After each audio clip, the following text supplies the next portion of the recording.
Hi friends, it's Kristen with Hooks, Books, and Wanderlust, and today I'm here with a tutorial to show you how to make the granny stripe stitch pattern.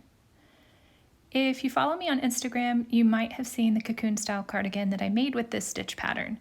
I thought it would be a fun tutorial for you, so here we are. So go grab your yarn and your hook and let's get started.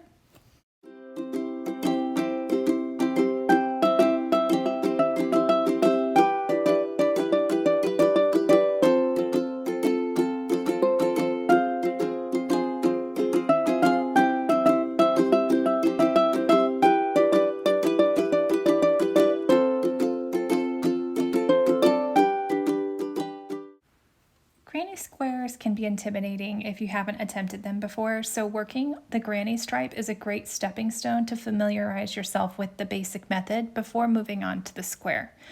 Or it could just be when you love the granny square look but don't want to work in the round. Either way, it's a great alternative. So the first thing you need to know is that this stitch pattern requires a stitch multiple of 3 plus 4. That means that your total number of stitches needs to be divisible by 3 evenly, and then add 4 more stitches to that in order to work this stitch pattern. Also, this is a 2-row repeat, so you will have 2 rows that are similar but slightly different in how they begin and end, and you'll keep alternating those 2 rows until you reach the desired height. I will also be recommending that you work this stitch pattern on top of a foundation of other stitches, single crochet or whatever other preferred stitch you have, because it does provide some stability as opposed to just working it directly into chains.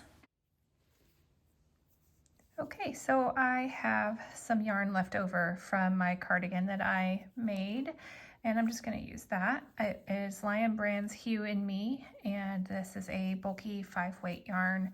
I like it because the chunkier yarn helps you see the stitches as I'm working them a little bit better. And I'm just using the hook size that's recommended on the yarn label as I work a series of chains here for my foundation. Now, if you'll remember, the stitch multiple for this is a multiple of 3 plus 4.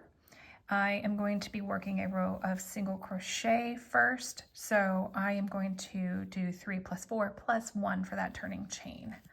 So I should have, here's my 3 plus 4 plus 1.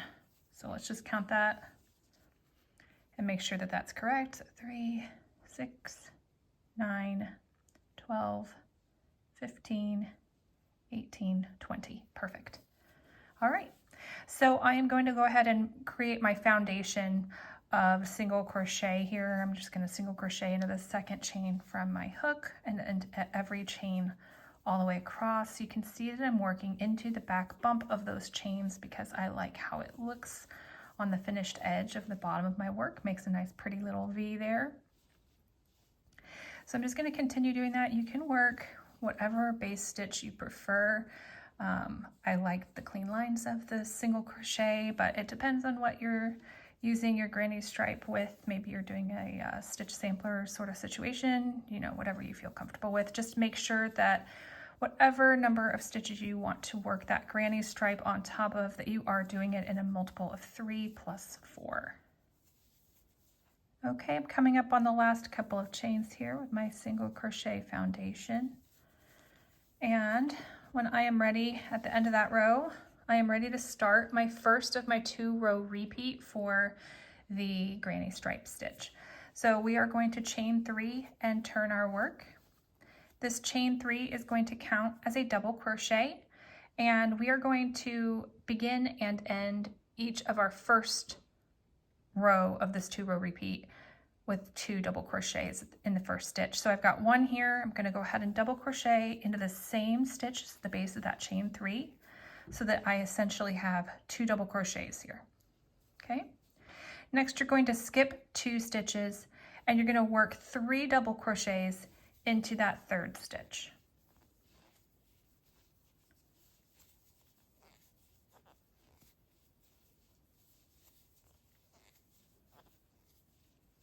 And that's it. So you're just going to keep doing the skip 2, 3 double crochets into the next, all the way across the row until you reach the end and you have 3 stitches left.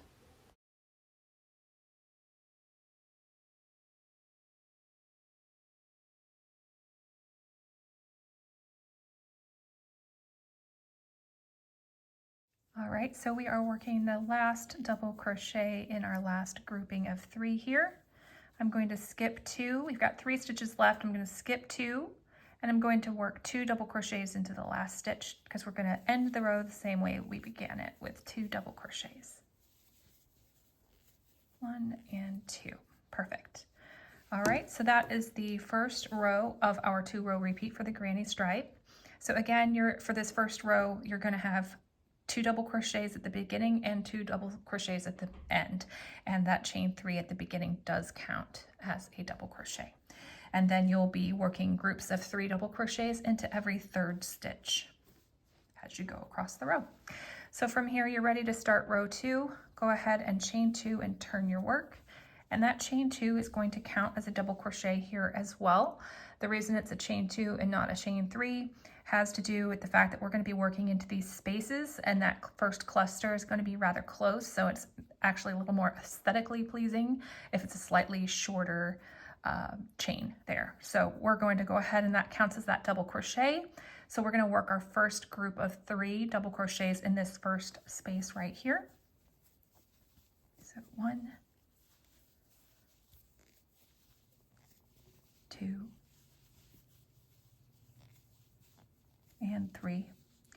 And you're just going to keep doing that into every space across the row. You're not actually going to be working into any of the double crochets, just into the spaces. That makes this stitch a lot of fun to just, it's like the perfect stitch to zone out to some TV with, because you don't even have to really look at the stitches. You can just feel for the space. So go ahead and keep working those groups of 3 double crochets into each space all the way across. And then when you come to the last space, you'll go ahead and work your final group of 3 here, and you're going to double crochet into the top of that chain 3 from the beginning of the previous row.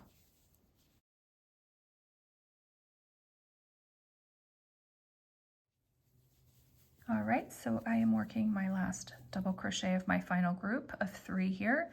I'm ready to double crochet into the top of that chain 3 from the previous row. So I'm just going to sneak my hook into that back bump and double crochet. Now, one little tip I'm going to recommend to you if you're not very good at being able to find that 3rd chain and where to work into, at the beginning of your first row, then it might be beneficial to put a stitch marker in the top of that chain 3, just so you know where to work into when you come back to it. So from here, you're just going to keep repeating these 2 rows. The difference here is now, instead of working into the foundation of single crochet, you're just going to continue working into the spaces created between each of your little clusters of or groupings of 3 double crochet. So you're still going to chain 3 and turn. That's still going to count as the first double crochet of your 2 that go into the first stitch. And then from there, you're just going to work into this next space here. Work your 3 double crochets into each space all the way across.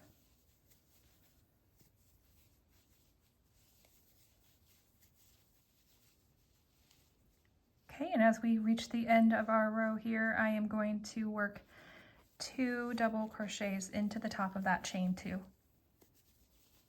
1 and 2. All right. So there you go. And you're just going to keep repeating until you've reached the height that you desire, and then you're all set. Now, I will say, I know I didn't change color on this swatch. This is all one color, but I will say you have a lot of fun doing the color change thing here if you want to switch it up, kind of like I did on my cardigan.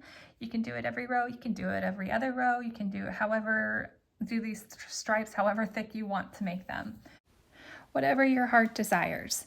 If you aren't familiar with how to change colors in crochet, then I do have a video on that as well, and I'll link that in the description box below for you. That's it for this tutorial. I hope you liked it and found it helpful. If so, give it a thumbs up for me. I'll put a link to a written photo tutorial in the description box below for you in case you need that as well. Otherwise, thanks for watching, and I'll catch you on the next video. Bye!